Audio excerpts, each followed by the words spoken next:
Hello students, my self प्रशांत खाड़े और आज हम देखने वाले हैं बायोलॉजिकल क्लासिफिकेशन के लेक्चर नंबर 6 में किंगडम फंगाई। तो पिछले लेक्चर में हमने कंप्लीट किया था किंगडम प्रोटिस्टा। आज हम शुरू करने वाले हैं किंगडम फंगाई। तो देखिए किंगडम फंगाई में कौन से ऑर्गेनिजम्स आते हैं। तो ये क्या है, इसमें जो ऑर्गेनिजम्स होते हैं वो कैसे होते हैं, हेटेरोट्रॉपिक ऑर्गेनिजम्स होते हैं। तो ये क्या है, देखिए यहाँ पर मैं लिख देता हूँ। पहला पॉइंट ये क्या है, unique kingdom of heterotrophic organisms. Heterotrophic organisms, ठीक है। तो किंगडम एनिमलिया भी हेटेरोट्रॉपिक ऑर्गेनिजम्स में आते हैं उसके भी अंदर, लेकिन ये क्या है, unique kingdom of heterotrophic organisms, क्योंकि इसके अंदर क्या आते हैं, सैप्रोफाइटिक और पैरासाइटिक ऑर्गेनिजम्स भी इसके अंदर आते हैं, ठीक है। अब इसके बाद देखिए, अब यहां पर दूसरा पॉइंट देखते हैं, सेल टाइप। फंगाई की जो सेल होती है वो प्रोकैरियोटिक सेल होती है या यूकैरियोटिक सेल होती है। तो ये होती है यूकैरियोटिक सेल। क्या होती है, यूकैरियोटिक सेल, ठीक है। अब इसके बाद देखिए थर्ड पॉइंट, अब इसके पास सेल वॉल प्रेजेंट होता है या एब्सेंट होता है। तो सेल वॉल इसके पास क्या होता है, प्रेजेंट होता है। सेल वॉल क्या होता है, प्रेजेंट होता है। अब इसका हम देख लेते हैं कंपोजिशन। तो कंपोजिशन क्या है, मतलब ये किससे बना होता है। तो ये बना होता है काइटिन, क्या, काइटिन एंड पॉलीसैकेराइड से बना होता है। पॉलीसैकेराइड। एडिशनल पॉइंट यही भी मैं बता देता हूं आपको, जो फाइलम ऑर्थ्रोपोडा है किंगडम एनिमलिया के अंदर आता है, उसका जो एक्सोस्केलेटन होता है, इंसेक्ट्स का एक्सोस्केलेटन, वो भी किससे बना होता है, काइटिन से बना होता है। तो ये आप याद रख सकते हो, ठीक है, वो भी क्वेश्चन पूछते हैं। तो ये किससे बना होता है, काइटिन एंड पॉलीसैकेराइड, ये समझ में आएगा। अब इसके बाद हम देखते हैं न्यूक्लियस।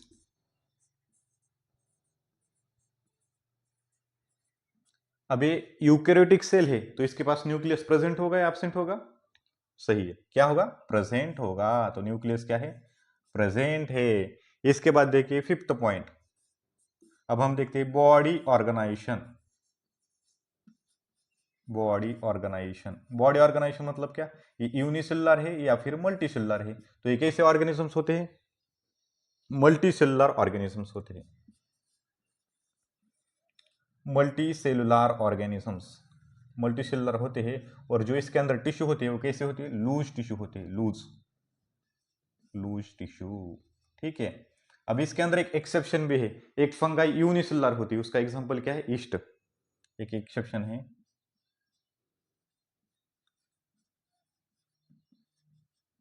ईस्ट, ये कैसी होती है, यूनिसेलुलर। तो आपको इसमें क्या याद रखना है, बॉडी ऑर्गेनाइजेशन मतलब ये मल्टीसेलुलर होती है, याद रखिए, लेकिन एक एक्सेप्शन भी है। लेकिन क्वेश्चन में आया तो मल्टीसेलुलर होती है क्या, तो होती है, ठीक है, यूनिसेलुलर भी होती है, मल्टीसेलुलर भी होती है। अब इसके बाद सिक्स्थ पॉइंट है mode of nutrition. Mode of nutrition, तो मोड ऑफ न्यूट्रिशन, न्यूट्रिशन कैसे है, ये हेटेरोट्रॉपिक ऑर्गेनिजम्स, कैसे, हेटेरोट्रॉपिक। हेटेरोट्रॉपिक मतलब क्या, दूसरे के ऊपर डिपेंड होना, हेटेरोट्रॉपिक। अब हेटेरोट्रॉपिक में इसमें आते हैं सैप्रोफाइटिक एंड पैरासाइटिक, ठीक है।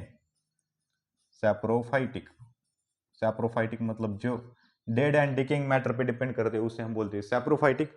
और पैरासाइटिक मतलब जो लिविंग ऑर्गेनिजम्स पर डिपेंड करते हैं, उनके अंदर रहते हैं, इसे हम कहते हैं पैरासाइटिक। तो इतना आपको अच्छे से समझ में आ गया होगा। यहाँ पर देखिए ये क्या है, unique kingdom of heterotrophic organism, cell type eukaryotic cell, इसके अंदर क्या होता है, सेल वॉल प्रेजेंट होता है। ये किससे बना होता है, काइटिन एंड पॉलीसैकेराइड से बना होता है। न्यूक्लियस इसके अंदर प्रेजेंट होता है। बॉडी ऑर्गेनाइजेशन क्या है, मल्टीसेलुलर है। और mode of nutrition heterotrophic mode of nutrition, saprophytic and parasitic. अब ये आपको अच्छे से समझ में आ गया होगा। इसके बाद हम बढ़ते हैं आगे, देखते हैं आगे कुछ जनरल बातें किंगडम फंगाई के बारे में। तो यहाँ पर देखिए पहला पॉइंट क्या कहता है, दे show great diversity in morphology and habitats. Morphology मतलब क्या, जो भी एक्सटर्नल फीचर्स होते हैं उसे हम कहते हैं मॉर्फोलॉजी, और हैबिटेट मतलब ये जहां पर पाई जाती है फंगाई उसे हम बोलते हैं उसका हैबिटेट। तो मॉर्फोलॉजी मतलब हर एक क्लास में उसकी मॉर्फोलॉजी क्या होगी, फंगाई की 4 क्लासेस होती है, तो उसमें हर एक क्लासेस के फंगाई क्या होगी, मॉर्फोलॉजी अलग अलग होगी, मतलब एक्सटर्नल फीचर्स अलग अलग होंगे, इसे हम बोलते हैं मॉर्फोलॉजी। और हैबिटेट बहुत सारे वास्ट जगह पे पाई जाती है, ठीक है। अब इसके बाद देखिए सम फंगाई कैसे होते हैं, एडिबल मतलब कैसे खाने योग्य होती है। यहाँ पर देखिए कैसे, इसका एग्जांपल है मशरूम, लेकिन सम मशरूम होते हैं ना वो पॉइजनस भी होते हैं, लेकिन आपको यहाँ पर क्या याद रखना है, सम फंगाई आर एडिबल, और एडिबल कौन से होते हैं, मशरूम्स होते हैं। इसके बाद सम फंगाई आर पॉइजनस, उसका एग्जांपल है टोडस्टूल, ठीक है। उसके बाद देखिए fungi can causes disease in plants and animals. तो फंगाई क्या करती है, प्लांट्स को भी और एनिमल्स को, दोनों को भी डिसीज कॉज करती है। तो यहाँ पर मैंने लिखे कुछ प्लांट्स के डिसीजेस और कुछ एनिमल्स के डिसीज। तो यहाँ पर देखिए white spots on mustard leaves. Mustard leaves मतलब मस्टर्ड प्लांट होता है, उसके लीव्स पे व्हाइट स्पॉट होते हैं, तो ये किसके वजह से होते हैं, पैरासाइटिक फंगस का इन्फेक्शन होने की वजह से। अब यहाँ पर देखिए व्हीट रस्ट, मतलब व्हीट के प्लांट है ना, उसका डिसीज होता है व्हीट रस्ट, और ये होता है पुक्सिनिया, मतलब ये एक फंगस का नाम है, ठीक है। अब यहाँ पर देखिए रिंगवर्म इन ह्यूमंस, रिंगवर्म जो ह्यूमंस को डिसीज होता है, रिंगवर्म से हम बोलते हैं फंगल इन्फेक्शन या फिर डर्मेटोफाइटिक इन्फेक्शन। तो ये किसके वजह से होते हैं, 3 एजेंट्स मैंने यहाँ पर लिखे, ट्राइकोफाइटॉन, इपिडर्मोफाइटॉन एंड माइक्रोस्पोरम। ये आपको कहां पर पढ़ने को मिलेगा, ह्यूमन हेल्थ एंड डिसीज, एक चैप्टर है 12th का, उसमें आपको ये पढ़ने को मिलेगा, ठीक है। इसके बाद देखिए मैंने यहाँ पर क्या लिखा है, यूनिसेलुलर फंगाई होती है, उसका एग्जांपल ईस्ट, उसका बायोलॉजिकल नेम है सैकेरोमाइसिस सर्विसी। तो ये हमें ब्रेड एंड बियर बनाने के लिए काम आती है, ठीक है। और इसके बाद सोर्स ऑफ एंटीबायोटिक, मतलब ये क्या देख रहे हैं हम, यूजेस देख रहे हैं। तो पहला यूज क्या कहा, unicellular fungi bread and beer बनाने के लिए हमें काम में आती है। इसके बाद देखिए सोर्स ऑफ एंटीबायोटिक कौन है, पेनिसिलियम। पेनिसिलियम एक फंगाई है, ये क्या है, एंटीबायोटिक का सोर्स है। जो पहला एंटीबायोटिक डेवलप हुआ था उसकी डिस्कवरी एक्सीडेंटली हुई थी, ठीक है। तो ये किसने की थी, अलेक्जेंडर फ्लेमिंग। तो इसकी डिस्कवरी, पहला जो एंटीबायोटिक था उसकी डिस्कवरी एक्सीडेंटली हुई थी, और उसके मतलब डिस्कवरी करने वाले साइंटिस्ट कौन थे, अलेक्जेंडर फ्लेमिंग, ठीक है। ये समझ में आ गया। और पेनिसिलिन उसका नाम था एंटीबायोटिक का। दे grow in warm and humid places, मतलब ये कहां पर ग्रो करते हैं, वार्म एंड ह्यूमिड प्लेसेस। अब आपने देखा हुआ जब भी हम घर में कुछ खाना होता है जो खराब नहीं होना चाहिए, ऐसा खाना हम कहां पर रखते हैं, रेफ्रिजरेटर के अंदर रखते हैं। तो क्यों रखते हैं, वो खराब नहीं होना चाहिए ना, तो क्यों खराब होता है, due to bacterial and fungal infection. Warm and humid places में हमने उसे रखा तो ये क्या हो जाएगा, खराब हो जाएगा, ठीक है। तो इसलिए हम किस में रखते हैं, रेफ्रिजरेटर में, उसमें क्या होता है, टेम्परेचर कम होता है, इसलिए वहां पर ये क्या सेफ रहता है। अगर हमने दूसरी जगह पे रखा तो ये क्या हो जाएगा, खराब हो जाएगा। तो ये आपको समझ में आ गया होगा अच्छे से। मैं एक बार रिकैप कर देता हूँ। फंगाई क्या करती है, इनकी क्या है, great diversity in morphology and habitat. उसके बाद सम फंगाई एडिबल होते हैं, कि कौन से, मशरूम। सम फंगाई पॉइजनस होते हैं, टोडस्टूल। अब इसके बाद देखिए फंगाई क्या करते हैं, कॉज करते हैं disease in plants and animals. जो प्लांट्स के डिसीज मैंने यहाँ पर 2 लिखे, white spot on mustard leaves due to parasitic fungus. Wheat rust किसके वजह से होता है, पुक्सिनिया। अब यहाँ पर देखिए रिंगवर्म इन ह्यूमंस, ये क्या होते हैं, स्किन इंफेक्शन होते हैं, ट्राइकोफाइटॉन, एपिडर्मिफाइटॉन और माइक्रोस्पोरम, ये 3 एजेंट्स की वजह से होते हैं। इसके बाद यूनिसेलुलर फंगाई कौन सी होती है, yeast, Saccharomyces cerevisiae, bread and beer बनाने के लिए काम में आती है। इसके बाद source of antibiotic penicillium, and they grow in warm and humid places, ठीक है। इतना समझ में आ गया। अब इसके बाद हम बढ़ते आगे, ठीक है। यहाँ पर देखिए मैंने क्या लिखा है, fungi are filamentous except yeast unicellular fungi. Fungi कैसे होते हैं, फिलामेंटस होते हैं, लेकिन इसमें क्या है, एक्सेप्शन है। यूनिसेलुलर फंगाई उसमें क्या, ये फिलामेंटस नहीं होते। अब फिलामेंटस मतलब क्या होता है, देखिए इनकी बॉडी क्या करती है, यहाँ पर देखिए their bodies consist of long slender thread like structure. इनके बॉडी पे क्या होते हैं, long slender thread like structure, उसको हम बोलते हैं हाइपे। इसी के वजह से ये थ्रेड लाइक स्ट्रक्चर प्रेजेंट है ना, इसी की वजह से हम इसे बोलते हैं फिलामेंटस। समझ में आ गया, ठीक है। तो यहाँ पर देखिए long slender thread like structure, इसको क्या हम बोलते हैं, हाइपे। हाइपे। तो इनकी बॉडी किस होती है, फिलामेंटस, उसका एक एक्सेप्शन है यूनिसेलुलर फंगाई। अब इनकी बॉडी पर क्या होता है, long slender thread like structure होता है, उसे हम बोलते हैं हाइपे। अब ये हाइपे के नेटवर्क को, मतलब बहुत सारे हाइपे एक दूसरे के साथ ऐसे नेटवर्क बनाते हैं, ऐसा नेटवर्क, ऐसा नेटवर्क को, इस नेटवर्क को हम क्या बोलते हैं, माइसिलियम बोलते हैं। क्या बोलते हैं, माइसिलियम। तो यहाँ पर देखिए network of हाइपे is called mycelium. अब हाइपे 2 प्रकार की होती है, एक तो कोएनोसाइटिक हाइपे या फिर असेप्टेड हाइपे, और दूसरे होते हैं सेप्टेड हाइपे। समझ में आ गया, कोएनोसाइटिक और सेप्टेड हाइपे, ठीक है। अब यहाँ पर असेप्टेड लिखा है मैंने, क्योंकि सेप्टेड नहीं है ना, तो असेप्टेड, ठीक है। तो कोएनोसाइटिक हाइपे में क्या होती है, कंटिन्यूअस ट्यूब होती है filled with the multinucleated cytoplasm. तो यहाँ पर देखिए continuous tube filled with multinucleated cytoplasm. समझ में आएगा। अब यहाँ पर देखिए इसमें क्या है, जो सेप्टेट टाइप पे होते हैं उसमें क्या क्रॉस वॉल प्रेजेंट होती है। इस ट्यूब के अंदर क्या है, क्रॉस वॉल प्रेजेंट है और उसके अंदर साइटोप्लाज्म प्रेजेंट होता है और उसके अंदर न्यूक्लियस होती है। तो सेप्टेट टाइप पे मतलब क्या, क्रॉस वॉल प्रेजेंट होना ट्यूब के अंदर। कोएनोसाइटिक हाइप पे या फिर असेप्टेट हाइप पे इसके अंदर क्या होता है, क्रॉस वॉल एब्सेंट होती है। समझ में आ गया आपको। क्या फंगाई फिलामेंटस होती है एक्सेप्ट ईस्ट। उसके बाद एक इसके बॉडी पे क्या होते हैं, long slender thread like structure होता है, उसे हम बोलते हैं हाइपे। और हाइपे के नेटवर्क को हम बोलते हैं माइसिलियम। अब हाइपे दो प्रकार के हैं, कोएनोसाइटिक या फिर सेप्टेट हाइपे। कोएनोसाइटिक में क्या होता है, क्रॉस वॉल एब्सेंट होते हैं और सेप्टेट में क्रॉस वॉल प्रेजेंट होती है। समझ में आ गया। तो आसान सी बात थी। इसके बाद हम बढ़ते हैं आगे। तो यहाँ तो मैंने आपको पहले ही कहा है फंगाई क्या होती है, हेटेरोट्रॉपिक होती है। तो यहाँ पर हम लिखते हैं मोड ऑफ न्यूट्रिशन में, क्या mode of nutrition,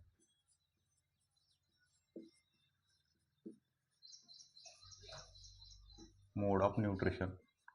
all fungi कैसी होती है, heterotrophic. All fungi are heterotrophic.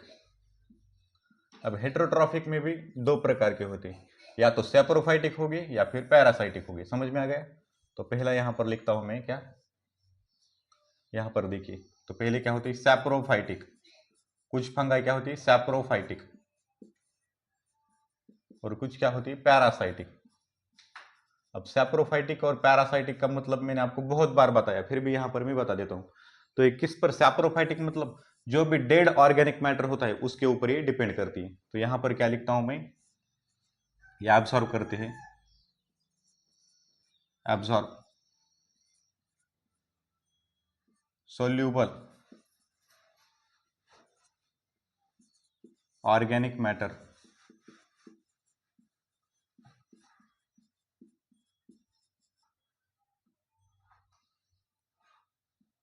Soluble organic matter from dead substrate.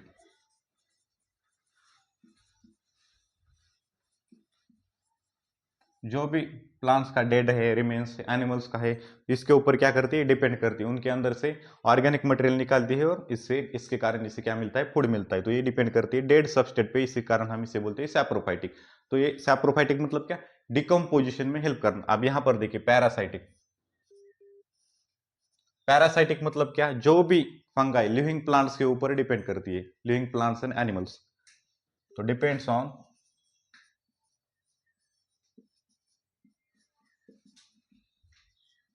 Living plants and animals.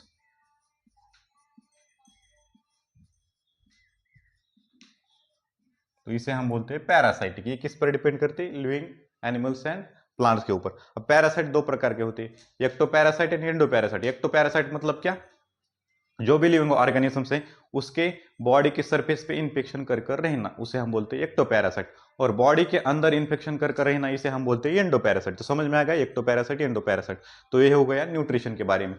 इसके बाद हम देखने वाले क्या, तो फंगाई क्या करती है, सिम्बायोटिक एसोसिएशन बनाती है। मैं यहां पर लिखता हूं सिम्बायोटिक एसोसिएशन।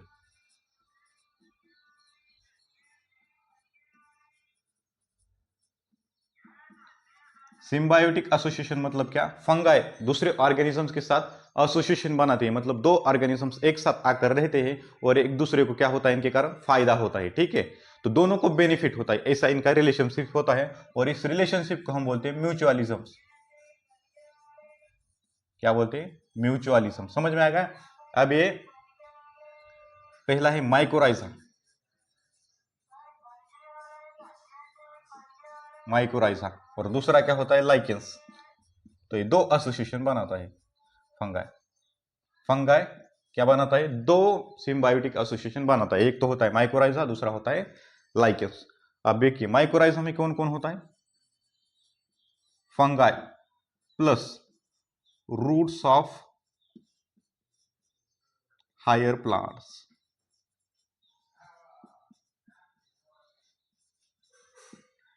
फंगाई किसके साथ एसोसिएशन कर रहा है, रूट्स ऑफ हायर प्लांट। जो भी बड़े बड़े प्लांट्स होते हैं उनके रूट के साथ ये एसोसिएशन बनाता है, और इसी एसोसिएशन को हम बोलते हैं माइकोराइजा। और माइकोराइजा किसका एग्जांपल है, म्यूचुअलिज्म का एग्जांपल है। ठीक है, अब दूसरा एग्जांपल, इसमें भी क्या, फंगाई प्लस अलगी,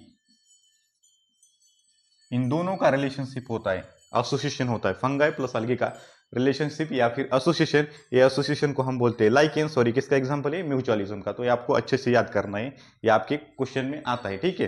अब ये आसानी से आपको समझ में आ गया होगा। इसके बाद हम बढ़ते हैं मोड ऑफ रिप्रोडक्शन, ठीक है। अब रिप्रोडक्शन के बारे में हम देखने वाले, तो चलो हम देखते हैं। तो अब हम देखने वाले रिप्रोडक्शन इन फंगाई। अभी रिप्रोडक्शन इन फंगाई ये भी बहुत ही इंपॉर्टेंट पार्ट है, और ये एनसीईआरटी में अच्छे से समझ में नहीं आता आपको पढ़ने के बाद, ठीक है। मैं यहाँ पर आपको सिंपल करके बताता हूँ, तो आप अच्छे से यहाँ पर ध्यान दीजिए, ठीक है। अब रिप्रोडक्शन इन फंगाई 3 मेथड्स होती है रिप्रोडक्शन की। देखिए यहाँ पर मैं लिखता हूँ, एक वेजिटेटिव मेथड, वेजिटेटिव मेथड, उसके बाद होता है असेक्सुअल रिप्रोडक्शन,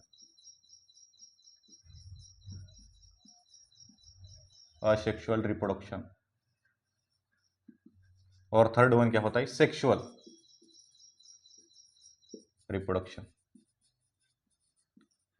तो फंगाई में 3 मेथड्स होती है रिप्रोडक्शन की, vegetative method, asexual reproduction, sexual reproduction. तो कुछ फंगाई के अंदर होती है वेजिटेटिव मेथड, कुछ सम फंगाई के अंदर होती है असेक्सुअल रिप्रोडक्शन, और सम फंगाई के अंदर सेक्सुअल रिप्रोडक्शन। तो ये तीनों भी आपको याद करने हैं, ठीक है।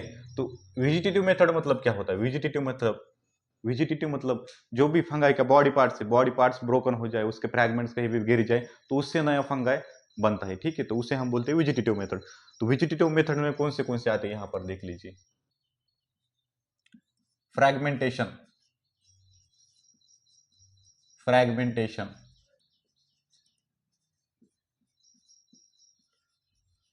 बडिंग। तो वेजिटेटिव मेथड में तीनों प्रोसेस होती है, ठीक है।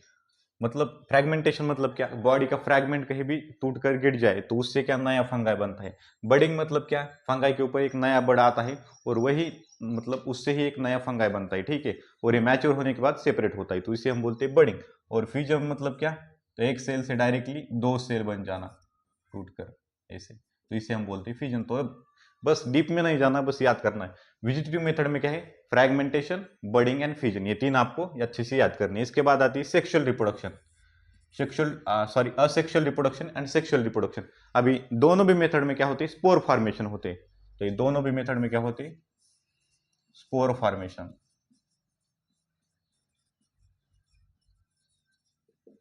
ठीक है। तो ये दोनों मेथड, असेक्सुअल रिप्रोडक्शन कैसे होता है, स्पोर फॉर्मेशन, और सेक्सुअल रिप्रोडक्शन भी कैसे, स्पोर फॉर्मेशन। अब यहां पर देखिए, मैं यहां पर लिखता हूं असेक्सुअल मेथड, मतलब सेकंड वाला हमारा, ये तो फर्स्ट वन यहां पर खत्म कर लिया। असेक्सुअल मेथड, असेक्सुअल रिप्रोडक्शन, इसमें कौन से स्पोर बनते हैं, कॉनिडिया, कॉनिडिया और स्पोरेंजियोस्पोर,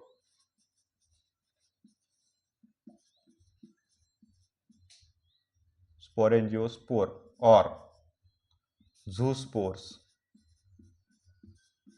तो ये तीनों स्पोर्स किसके अंदर बनती है, जो फंगाई असेक्सुअल रिप्रोडक्शन के मेथड से रिप्रोड्यूस करती है, उसके अंदर ये 3 टाइप्स ऑफ स्पोर बनते हैं। सम फंगाई के अंदर क्या बनेगी, कॉनिडिया, सम फंगाई के अंदर स्पोरेंजियोस्पोर, और सम फंगाई के अंदर जूस्पोर। तो ये तीनों भी कैसे होते हैं, असेक्सुअल स्पोर होते हैं। बस यही आपको याद करना है, इससे ही क्वेश्चन डायरेक्ट आपको आता है, ठीक है। कॉनिडिया, स्पोरेंजियोस्पोर, जूस्पोर, और लास्ट में आता है सेक्सुअल रिप्रोडक्शन। ये बहुत ज्यादा इंपॉर्टेंट है, सेक्सुअल रिप्रोडक्शन। वेजिटेटिव और असेक्सुअल इतना कुछ इंपॉर्टेंट नहीं है, लेकिन आपको अच्छे से याद करना है, ठीक है, समझ में आएगा। अब इसके बाद हम बढ़ते हैं आगे सेक्सुअल मेथड में, ठीक है। तो मैं बाकी का इरेज कर देता हूं। तो हमारी थर्ड वाली मेथड क्या है, सेक्सुअल रिप्रोडक्शन। तो ये बहुत ही इंपॉर्टेंट है। अब सेक्सुअल रिप्रोडक्शन कैसे होती है, स्पोर फॉर्मेशन से ही होती है, स्पोर फॉर्मेशन, स्पोर फॉर्मेशन। अब इसके अंदर कौन सी स्पोर बनती है, यहां पर मैं आपको लिखता हूं, ठीक है। तो पहला होता है ऊस्पोर्स, ऊस्पोर्स आपको दिखा, तो ये कैसा है, सेक्सुअल स्पोर होता है। उसके बाद ascospore, and third one basidiospores.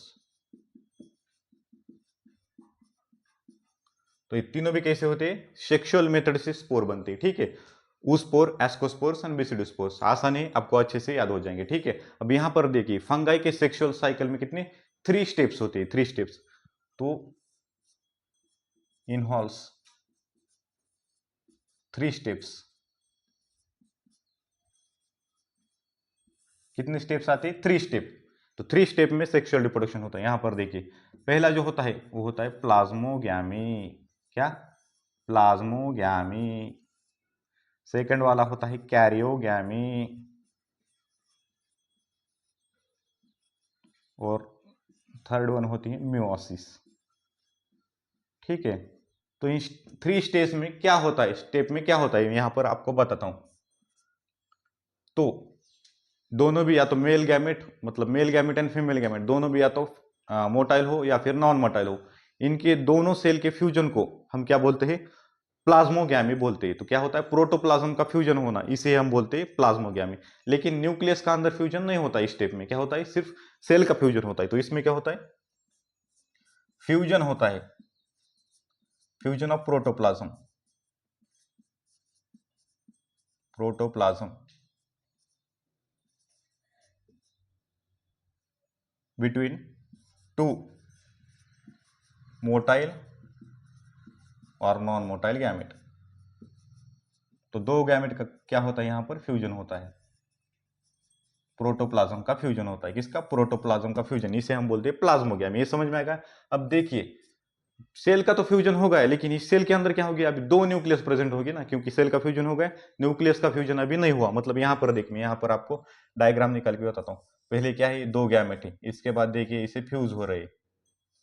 तो एक दूसरे के अंदर क्या हो रही है? फ्यूज हो रही है। मतलब इसका एक न्यूक्लियस होगा, इसका एक न्यूक्लियस होगा। तो इसके बाद देखिए इनका फ्यूजन होने के बाद एक सेल बनेगी, इसके अंदर क्या होगी? ये दो न्यूक्लियस होंगे। ठीक है, समझ में आ गया? अब यहाँ पर देखिए कैरियोगैमी के अंदर क्या होता है? अब ये इसके अंदर क्या है? ये दो न्यूक्लियस है, और बाद में क्या हो जाती है? दो न्यूक्लियस एक दूसरे के अंदर फ्यूज होकर एक ही न्यूक्लियस बन जाता है। तो इसको हम क्या बोलते हैं? कैरियोगैमी। तो इसमें क्या होता है?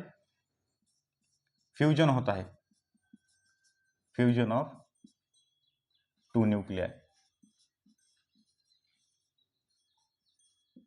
क्या हो गया? फ्यूजन हो गया। और इसके बाद फ्यूजन हो गया तो क्या बन जाएगी? डिप्लॉइड सेल बन जाएगी। समझ में आ गया? न्यूक्लियाई क्या होती है? हैप्लॉइड हैप्लॉइड होती है ना। तो दोनों n प्लस n दोनों का फ्यूजन हो गया, फिर क्या बन जाएगी? डिप्लॉइड सेल बन जाएगी। मतलब क्या? जो हमारा जाइगोट बन चुका है डिप्लॉइड सेल, ये क्या है? जाइगोट है। ठीक है, जाइगोट 2n। समझ में आ गया? तो कैसा है? डिप्लॉइड है जाइगोट। अब इस जाइगोट में क्या होता है? म्योसिस होता है। क्या होता है? म्योसिस। म्योसिस इन जाइगोट। अब जाइगोट के अंदर म्योसिस होगा तो उससे क्या बनेंगे? 4 हैप्लॉइड स्पोर बनते हैं। तो meiosis in zygote result in formation of, results in formation of, यहां पर लिखता हूं हैप्लॉइड स्पोर्स। समझ में आएगा? म्योसिस में क्या होता है? रिडक्शन डिवीजन होता है ना म्योसिस। तो मतलब ये क्या है? हमारा जाइगोट है मान लो, तो इससे अंदर क्या होता है? म्योसिस 1 हो जाता है पहले। तो इससे दो सेल बनती है। तो ये क्या है? पहले 2n है, तो इससे क्या? n और n बन गया ना। फिर इसके अंदर म्योसिस 2 होता है, n n n n। तो मतलब यहीं पर ही क्रोमोसोम नंबर हाफ हो जाती है म्योसिस 1 के अंदर। म्योसिस 1 और ये म्योसिस 2। तो ये आपको cell division in cell cycle chapter में आपको ये पढ़ने को मिलेगा। मैंने बस यहाँ पर आपको समझाने के लिए बताया है। ठीक है, तो म्योसिस में क्या होता है? Reduction division. मतलब पहले क्रोमोसोम नंबर क्या है? 2n है, तो बाद में क्या हो जाती है? बन जाती है म्योसिस होने के बाद हैप्लॉइड बन जाती है, मतलब n हो जाती है। ठीक है, तो ये समझ में आ गया होगा आपको अच्छे से। 3 स्टेप्स होती है सेक्सुअल साइकिल में, प्लाज्मोगैमी, कैरियोगैमी, म्योसिस। प्लाज्मोगैमी मतलब क्या? दो सेल्स एक दूसरे के साथ फ्यूज होना, मतलब प्रोटोप्लाज्म का फ्यूजन। अब न्यूक्लियस फ्यूज नहीं होती इस फेज में। उसके बाद आता है कैरियोगैमी। कैरियोगैमी में क्या होता है? दो न्यूक्लियस का फ्यूजन हो जाता है, उसे हम बोलते हैं karyogamy, result in the formation of diploid cell. और फिर ये जो सेल बन चुकी थी वो कौन सी होगी? अब जब भी गैमेट का फ्यूजन होता है मेल एंड फीमेल, क्या बनता है? जाइगोट बनता है ना। अब म्योसिस जाइगोट के अंदर होता है, और जब भी किसी सेल के अंदर म्योसिस होता है तो उससे क्या बनती है? हैप्लॉइड सेल बनती है। तो यहाँ पर जो सेल बनती है उसे हम क्या बोलते हैं? हैप्लॉइड स्पोर बनते हैं। अब यही स्पोर्स जब भी ग्राउंड के अंदर गिरते हैं, मतलब सॉइल के अंदर, तो ये क्या होते हैं? जर्मिनेट होते हैं, और उससे क्या बनते हैं? नए हाइपी बनते हैं। कैसे हाइपी बनेंगे? हैप्लॉइड स्पोर थे ना, तो हैप्लॉइड हाइपी बनते हैं। कैसे बनते हैं? Haploid hyphae. तो इसके बाद हम बढ़ते आगे। ठीक है, अब इसके बाद देखिए म्योसिस होने के बाद क्या बने? हैप्लॉइड स्पोर बने ना। हैप्लॉइड स्पोर मतलब ये क्या है? हैप्लॉइड स्पोर से। अब यही हैप्लॉइड स्पोर जब भी ग्राउंड के अंदर गिरते हैं तभी इनसे क्या बनती है? हाइपी बनती है। तो ये हैप्लॉइड स्पोर है ना, मतलब क्या हो गया? n हो गया। ठीक है। तो इससे जो भी हाइपे बनेगी उसके अंदर क्या होगी, जो भी न्यूक्लियस इसके अंदर प्रेजेंट होगा वो कैसे होगा, मतलब क्रोमोसोम नंबर हाफ होंगे। तो ये कैसे होंगे, ये नहीं होंगे, ठीक है। इनके अंदर क्रोमोसोम नंबर क्या होंगे, हाफ होंगे। अभी भी क्या होता है, इन हाइपे का क्या होता है, एक दूसरा एक हाइपे यहाँ पर मैं लेता हूँ, ठीक है। तो ये दो कैसे होते हैं, हैप्लॉइड हाइपे, और इन दोनों के फ्यूजन होने के बाद जो हाइपे बनता है वो कैसा होता है, डिप्लॉइड हाइपे। हाइपे क्या होता है, long slender filament like structure, उसे हम बोलते हैं हाइपे। तो इन दोनों का फ्यूजन होने के बाद क्या बनता है, डिप्लॉइड सेल बनती है, ठीक है। अब यही हाइपे जर्मिनेट होकर इससे क्या बनती है, फ्रूटिंग बॉडीज बनती है, ठीक है। माइसिलियम बनती है, उससे क्या बनती है, फ्रूटिंग बॉडीज। अभी फ्रूटिंग बॉडीज आ जाए, उस फ्रूटिंग बॉडीज मतलब क्या, किसी भी स्ट्रक्चर पर स्पोर बनते हैं उसे हम क्या बोलते हैं, फ्रूटिंग बॉडीज। तो अब ये हाइपे एक दूसरे के अंदर फ्यूज हो जाती है, फ्यूजन ऑफ हैप्लॉइड हाइपे।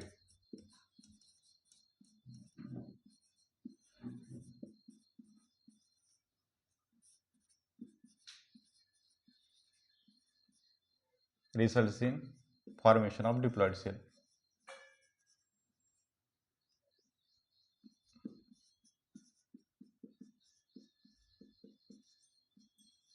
अभी डिप्लॉइड सेल बन चुकी है, इस दो हाइपे का, हैप्लॉइड हाइपे का फ्यूजन होने के बाद क्या बन जाएगी, डिप्लॉइड सेल बन जाएगी, ठीक है। लेकिन इमीडिएटली सम फंगाई के अंदर क्या हो जाता है, देखिए यहां पर सम फंगाई के अंदर इनका फ्यूजन होने के बाद सेल क्या, मतलब क्या, फ्यूजन तो हो जाता है सेल का, लेकिन उसके अंदर क्या होती है, टू न्यूक्लियस प्रेजेंट होते हैं। तो सम फंगाई के अंदर क्या हो जाता है, fungi fusion of haploid cell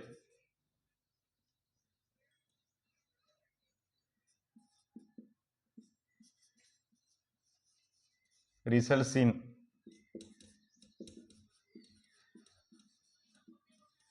immediately formation of diploid cell.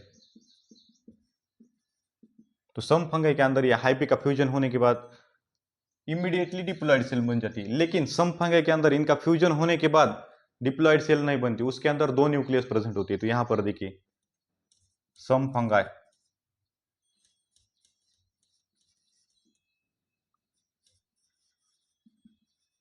Fusion of haploid cells but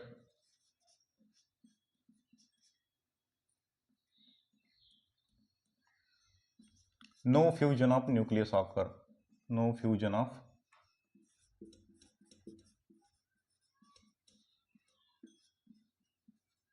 मतलब कैसा होगा, एक सेल के अंदर n प्लस एन कैसी टू न्यूक्लियाई प्रेजेंट होगी, टू न्यूक्लियाई पर सेल। तो इसको हम बोलते हैं डाइकैरियोन। क्या बोलते हैं, दिस कंडीशन को हम बोलते हैं डाइकैरियोन, दिस कंडीशन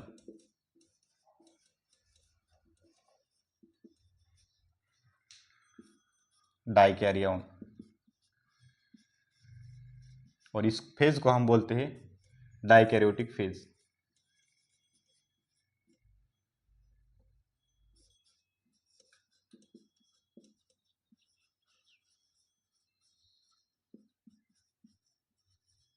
समझ में आ गया। तो यहां पर देखिए जो भी हैप्लॉइड स्पोर बने उनसे क्या बनेंगे, हैप्लॉइड हाइपे बनेगी।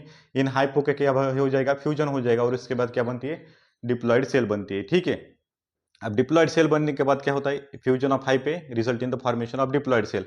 लेकिन सम फंगाई के अंदर क्या हो जाता है, हाइपे का फ्यूजन होने के बाद क्या इमीडिएटली डिप्लॉइड सेल फॉर्मेशन होती है, लेकिन सम के अंदर इमीडिएटली डिप्लॉइड सेल नहीं बनती, उसके अंदर n+n टू न्यूक्लियर प्रेजेंट होती है बहुत दिनों तक, मतलब बहुत टाइम तक। और उस टाइम ड्यूरेशन के बाद लेटर स्टेज में क्या हो जाता है, इन न्यूक्लियस का फ्यूजन हो जाता है और बाद में डिप्लॉइड सेल बनती है। तो इमीडिएटली बन रहा है क्या, नहीं बन रहा है, तो मतलब क्या है, n+n टू न्यूक्लियर पर सेल इनिशियली प्रेजेंट रहता है, और इसको हम बोलते हैं डाइकैरियोन, और दिस कंडीशन को हम बोलते हैं डाइकैरियोटिक फेज। तो ये आपको अच्छे से समझ में आ गया होगा। अब यहां पर देखिए बाद में क्या, लेटर स्टेज ऑफ लाइफ में दो न्यूक्लियस का फ्यूजन हो जाता है और फिर डिप्लॉइड सेल बनती है।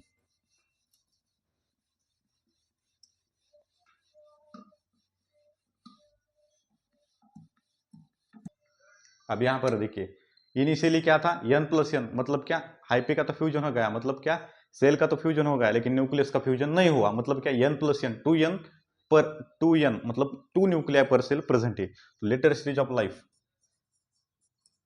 लेटर क्या होता है, लेटर फ्यूजन ऑफ न्यूक्लियाई हो जाता है and result in formation of diploid cell।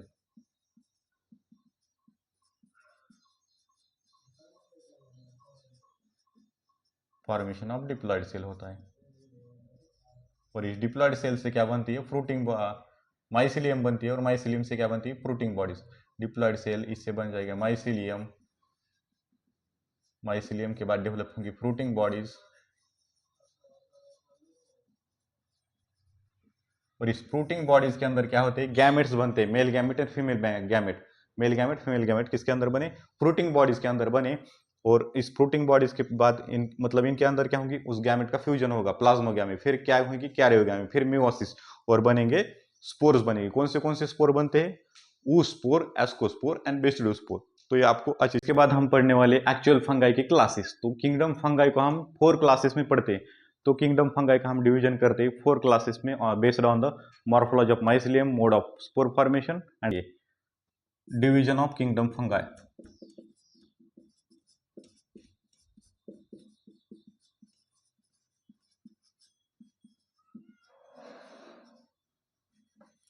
Division of kingdom fungi into 4 classes, into 4 classes,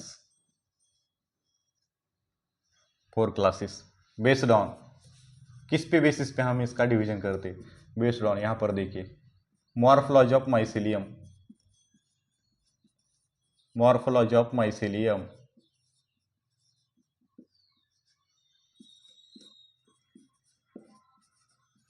mode of spore formation,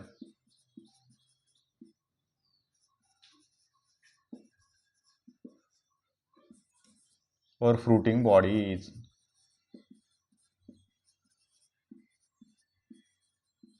ठीक है, देखिए division of kingdom fungi into the 4 classes based on morphology of mycelium, mode of spore formation and fruiting bodies. ठीक है, और यहां पर देखिए 4 classes, 4 classes. पहला जो होता है उसे हम बोलते हैं फाइकोमाइसिटीज, फाइकोमाइसिटीज। दूसरा जो होता है उसे हम बोलते हैं एस्कोमाइसिटीज और थर्ड वन बेसिडियोमाइसिटीज।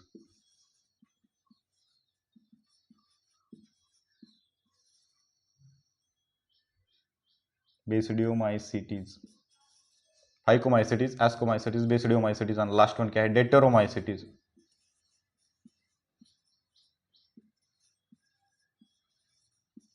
तो ये क्या है, 4 classes of fungi, phycomycetes, ascomycetes, basidiomycetes and deuteromycetes. इसके ट्रिक क्या है, P A B D, phycomycetes, ascomycetes, basidiomycetes, deuteromycetes. तो यहां पर आप याद कर सकते हो पी ए बी डी। तो पी क्या मतलब क्या, पी, तो मेरा नाम क्या है, प्रशांत, और आपको एक क्रिकेट प्लेयर पता होगा A B de Villiers, famous cricket player है साउथ अफ्रीका का, उसका नाम क्या है, ए बी डिविलियर्स। ठीक है, तो प्रशांत ए बी डिविलियर्स। तो आपको याद करने के लिए ट्रिक है, P for phycomycetes, A for ascomycetes, B for basidiomycetes and D for deuteromycetes. तो ये हो गई 4 क्लासेस, किसके बेसिस पे दिए है। ठीक है, आपको समझ में आ गया होगा। इसके बाद हम, तो ये आपको समझ में आ गया होगा। इसके बाद हम बाकी का कंटिन्यू करते हैं नेक्स्ट क्लास में। Thank you.